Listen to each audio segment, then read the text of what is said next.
sa Roja. Pero hindi pa po tayo tapos, ha? Hindi pa po tayo tapos. It's just a little breather from this media con. I would like to stick to Tony and Kyle. So, Kyle, kung i-describe ninyo ang final week ng Roja sa isang salita lamang, ano ito? At bakit? Maybe a phrase, a word or a phrase. Huh? Ano? One word? Bang. Yun na lang. Bang.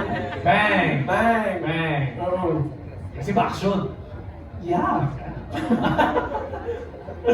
Explosive ending. Pwede, no? Yes, explosive. Explosive ending. Tony, for you. Kung bang kay Kyle sa'yo, Pew! Hindi, ano ba? Boom? Hindi, siguro, finish line. One word nga eh. Pwede na phrase daw. bakit finish line for you? Parang, nag-gets mo na kung bakit nangyari yung mga bagay-bagay. Kahit maraming kailangan sakripisyo, nandun ka sa point na there's still hope, you know? And as long as you're breathing, as long as buhay ka, may purpose ka pa rin sa buhay na to. And I think that's the biggest thing we will see, you know, in the finale. Is that despite everything that happened talaga sa La Playa Roja, sa lahat ng buhay namin lahat dito, something good can still come out. Alright, so finish line for Donnie and bang for Kyle. So next question addressed to a couple of cast members, starting off with Sir Raymond. Looking back at your entire journey dito sa Roja, how has playing your character changed the way you personally view justice, loyalty, or even revenge? Lalim. Opo. Lalim yun. Thank you to our media friends. Well,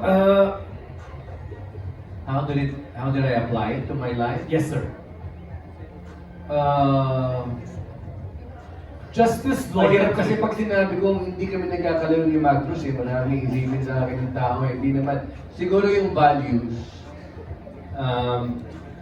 nagkakamali, nagbibigay ng puso sa iba na hindi naman dapat. Tapos, natututunan yung mga pagkakamali na ina-apply. Tapos, kumbaga reintegration ng kanyang value system, reintegration throughout Magnus' journey, na-realize niya gaano kahalaga ang mga taong nagmamahal sa iyo, nagbigyan ng pahalaga ang bawat nagbibigay sa iyo ng atensyon. I think that's something that I would like to carry. I think Magnus carried himself until the end. You know, sinacrifice niya ang sarili niya even to the point na he took the bullet for his family. So he was ready to die for those who loved him. Thank you, sir. Sir Joel, you kind of touched on this earlier, but if you can expound again, how has playing your character changed the way you personally view justice, loyalty, or even revenge? Like I said, justice is served, no? Justice shall prevail. Do not put the law into your hands. And revenge is, vengeance, they say, is best served cold.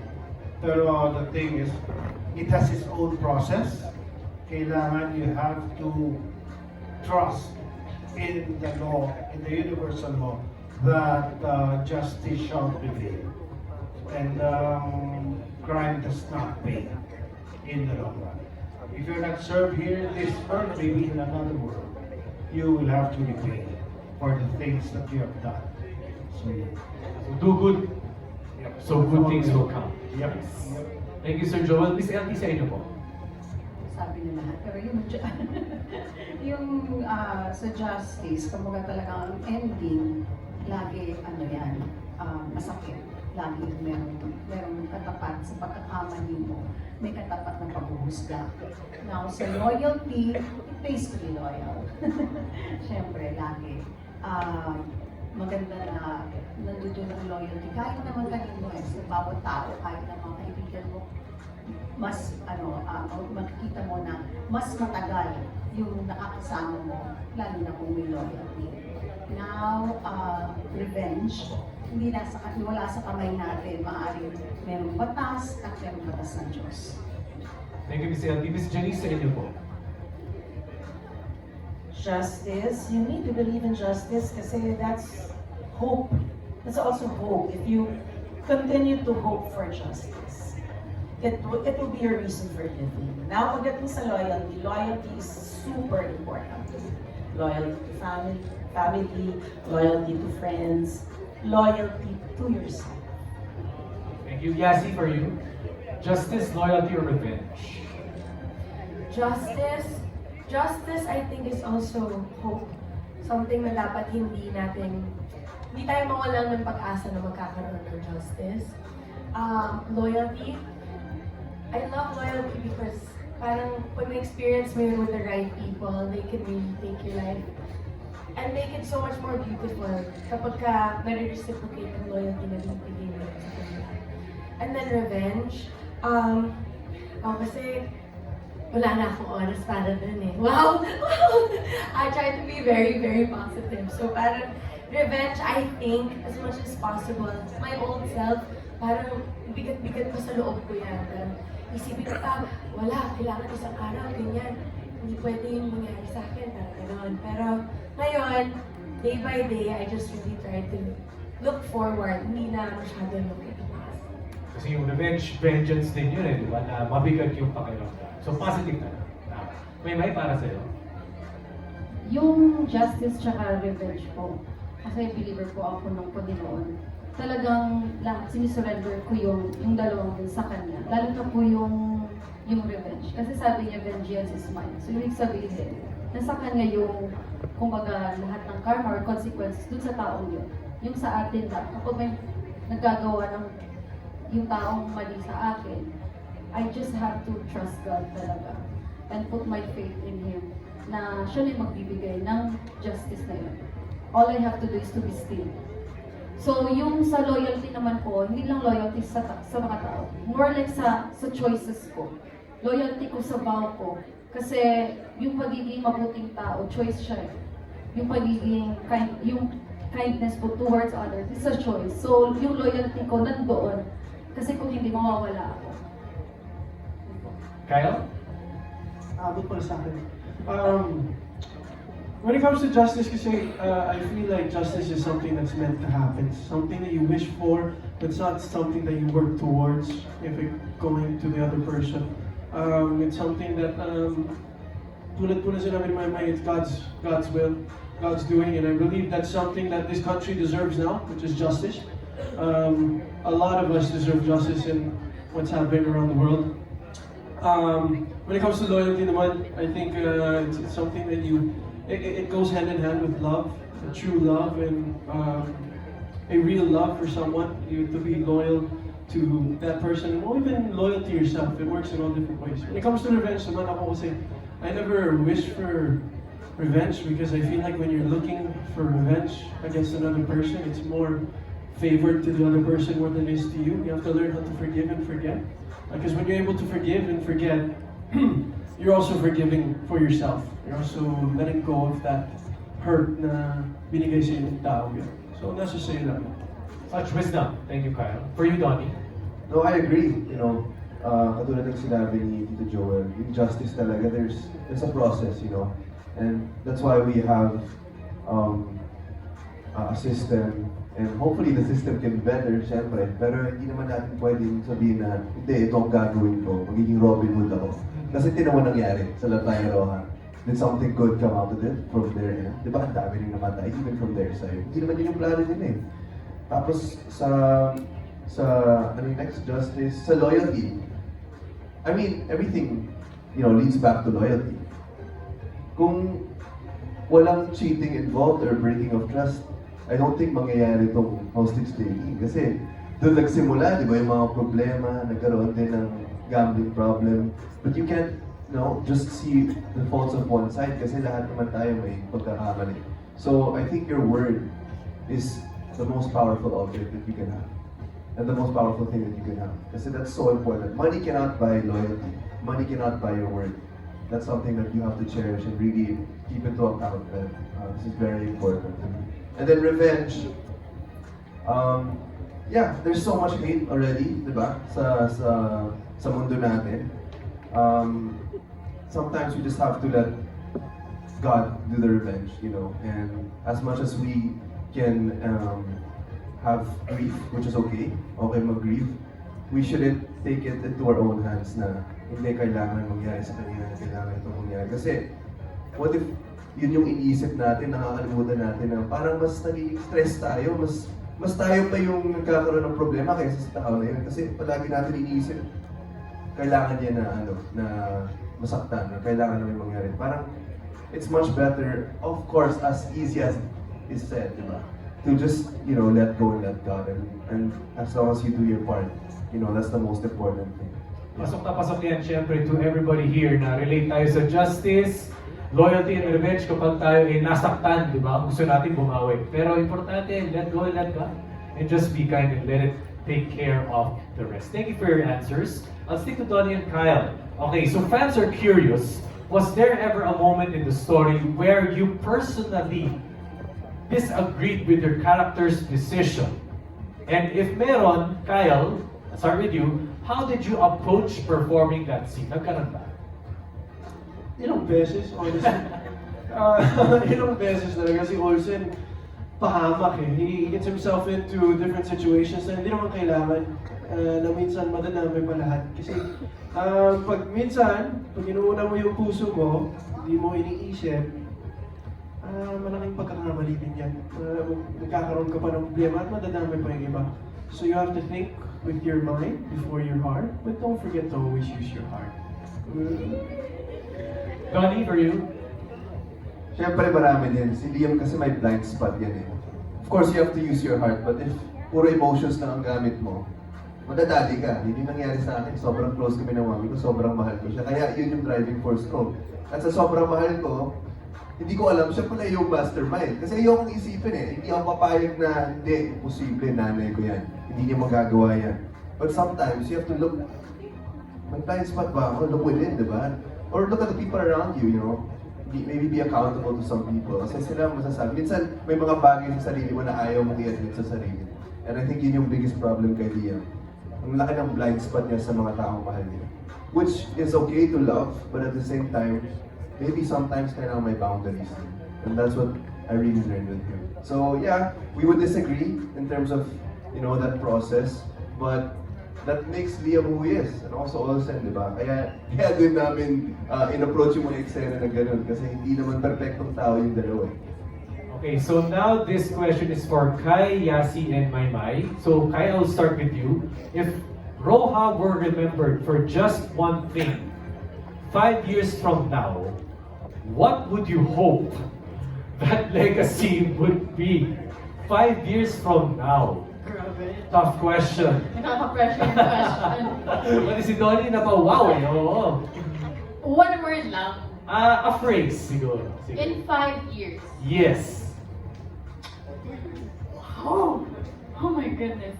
I guess my own understanding, a word or a phrase that I would like people to remember Roja in 5 years from now, it's bond.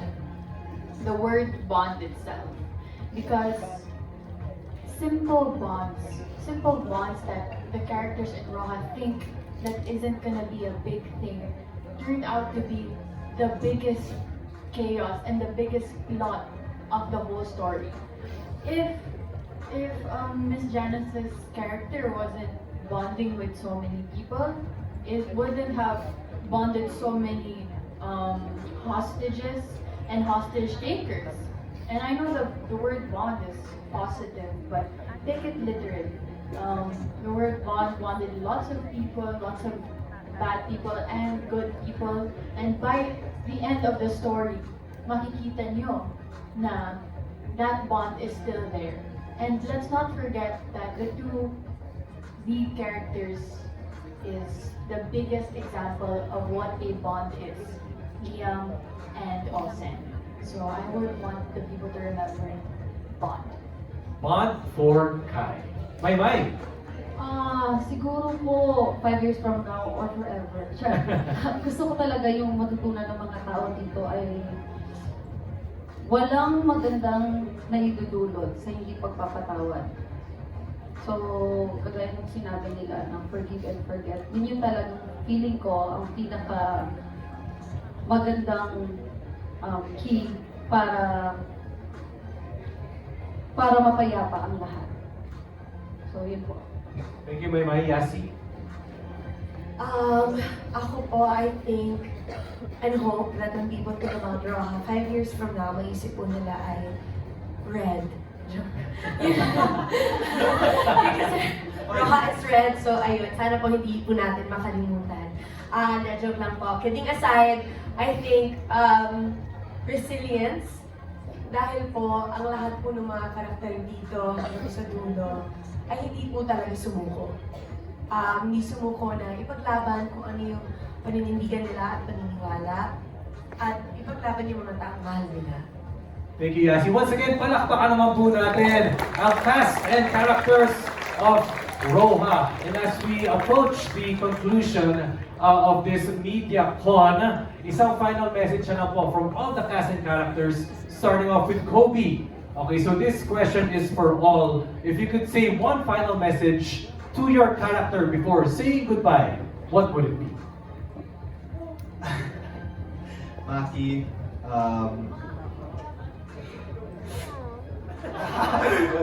Maki, I'm so proud of you for keeping your feet on the ground. I know that, well, grabe yung music! You know, Maki, I'm very proud that you were able to go what you went through and stay humble. Stay humble always, and just keep helping the people around you in the best way you can. Thank you, Kobe. Iggy Boy. Faith, pagpatuloy mo lang ang paggawa ng tama. And bawasan mo na yung kain at saka mag-workout ka kasi hinihingal ka kapag hinahabol yung mga tools. And ayun, sana maging masaya ka na rin. And yun, makakapagpahinga ka rin sa ngayon sa wakas. Thank you, Micah. Siguro Rita, know your worth and always love yourself. And you are resilient, you are strong. Tapos, bilin ako sa'yo kasi you stuck to Maki. Luke? To Gwen, sorry, nangyari yun sa'yo at a very young age. I would like to thank you for giving me the strength and the confidence na need ko in my life. But, yun, sama ka, pero medyo masama ang gali mo, pero yun. Yeah. Nagagamit ko naman yung strength na yun. Ayun. So, thank you. I love you so much. Thank you, Lou Circus. To Engineer Mike, I'm very proud of you because ang ambition mo is to put your family first. And with that, I hope maraming ang tumingala sa iyo. Thank you, Kai. Yes, for Ice, I'm also very proud of Ice. Pumunta lang siya ng Roja as an influencer, but she was able to grow more as a person at pinaglaban niya kung anong tama, anong sa tingin niya ay tama para sa sarili niya at para sa ibang tao. Naipakita na din kung ano pa ang kaya niyang gawin. And I'm really proud of Ice for that. So keep going, keep following what your heart says. Thank you, EJ. To Lieutenant Marlon Areza, nasa kabilang buhay ka na. Yun kasi nangyari, namatay yung character mo. So, very proud ako sa'yo dahil ginawa mo yung tama. So, hindi ka man nabigyan ng magandang tibing. At hindi ka nabigyan ng gun salute. Pero masasabi ko na sana yung pagiging pulis mo, sana ay tularan, maging good example sa lahat ng mga bayanan natin pulis na nandyan.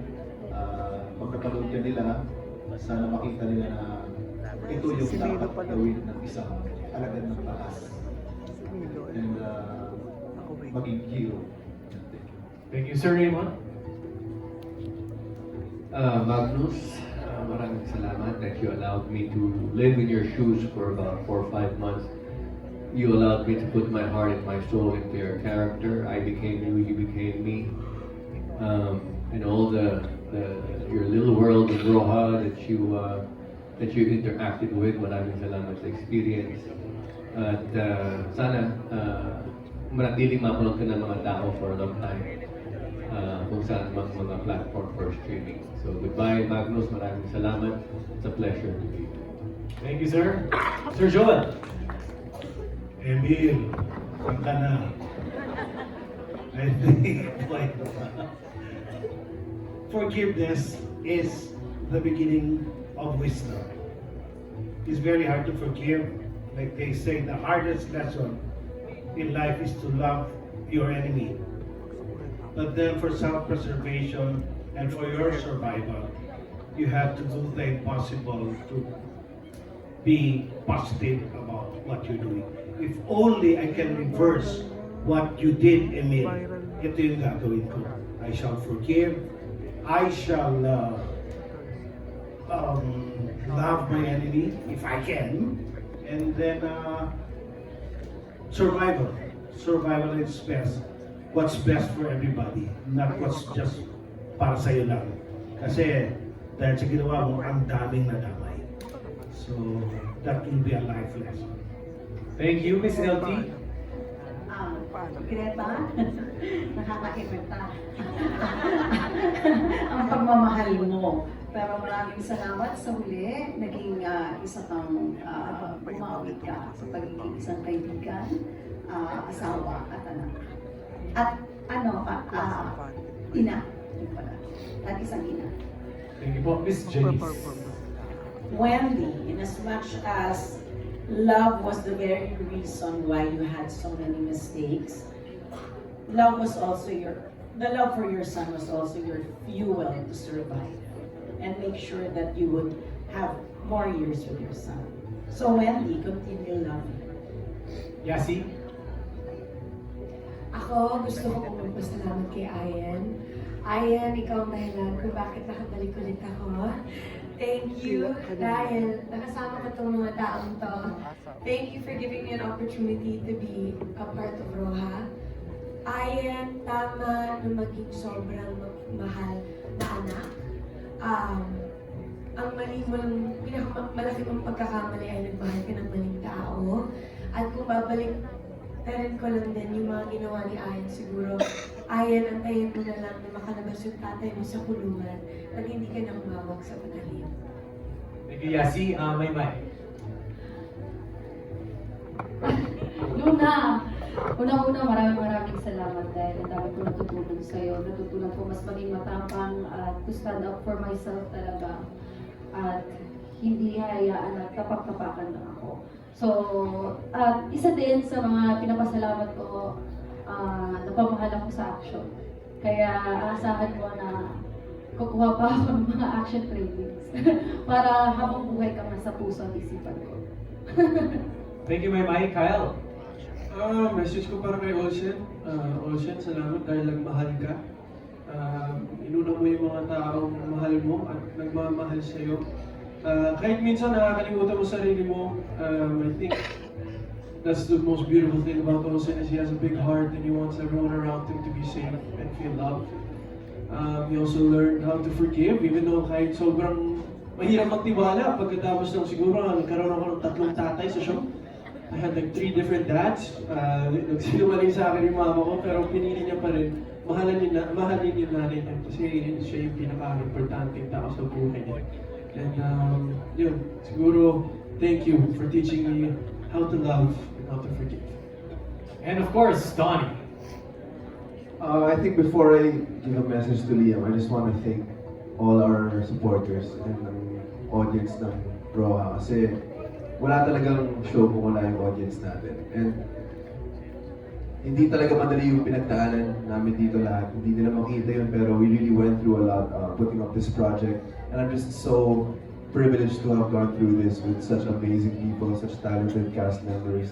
And syempre, the most important thing is people we have formed relationships, not just in front of the camera, but behind as well. So, thank you guys so much sa lahat po ng sumuporta sa amin dito sa Roa. It really means the world to us. Maraming salamat din sa Dreamscape, sa ABS-CBN po, sa buong trust na binigay niyo sa amin. We were able to pull it off, guys, and I think the reason why we did that is because we all stuck together. And for me personally, I think, alam niyo naman, this is really not my comfort zone.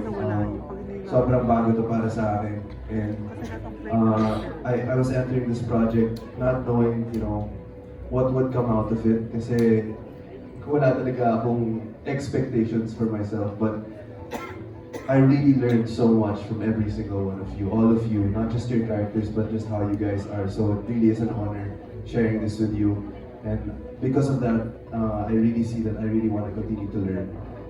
And yeah, to Liam, gusto ko lang sabihin, keep dreaming, kid. Life does not end here. And you have still so much to go through. Alright, palakpakan naman po natin, syempre, ang cast ng Roha. Malapit